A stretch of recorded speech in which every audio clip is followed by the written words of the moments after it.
New renders of the Huawei P40 Pro are making its way onto the internet. We know exactly what this phone's gonna look like. We know it's coming out in March, and we know it's gonna be announced in Paris, the smartphone city of love.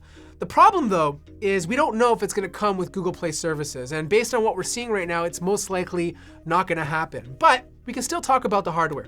And from a design standpoint, it looks like to be a small iterative update that you'd expect from a smartphone year over year. The first thing they're doing is they're reducing the bezel size on the front display. They're taking it, they're reducing the bezel, they're getting rid of the notch on top, and they're gonna add a punch out very similar to the Galaxy S10 Plus. They're gonna be using a wide and ultra wide camera, so you have two different focal lengths to play with if you're taking a selfie. On the back, they're also changing the way the camera system works.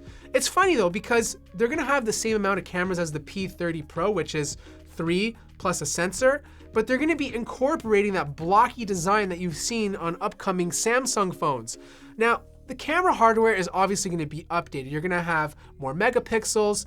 They're apparently going to increase the optical zoom from 5 times to 10 times, and the sensor is still gonna be a time of flight or 3D depth sensor. Now this is all great. You don't need more cameras to have a better smartphone. It all comes down to the software, but it seems a lot of manufacturers in 2020 are moving to at least 4 or 5. The other thing to note is the crazy color combinations that all these phones are coming out in. In typical Huawei fashion, you can expect this device to come out with at least 5 different colors. We got everything from black, silver, gold, to even an iridescent pearl that kind of shimmers depending on the light source you're placing it in. The other thing is the new Kirin chip that's gonna be inside of here. The 990 is gonna be a nice update. It's gonna take things a step ahead, make the chip faster than the previous generation, and it's also gonna add 5G connectivity. Now this is not that important right now because let's face it, a lot of our networks that we connect to don't even support 5G yet, but if you're someone who holds on to their smartphone for the next 4 or 5 years, you might be able to use it. Now obviously it's gonna come with the latest version of Android 10 because it is open source, and it's also gonna be using the 10th version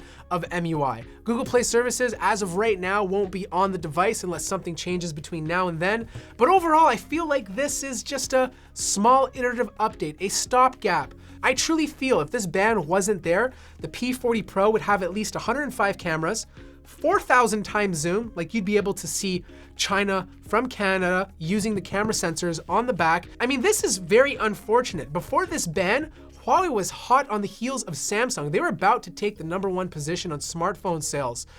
And Samsung was really scared. Trust me when I say this. They were scared. They were so scared that they were actually retreating to North Korea. Either way, that's a upcoming look at the Huawei P40 Pro. Let me know if you're excited about it.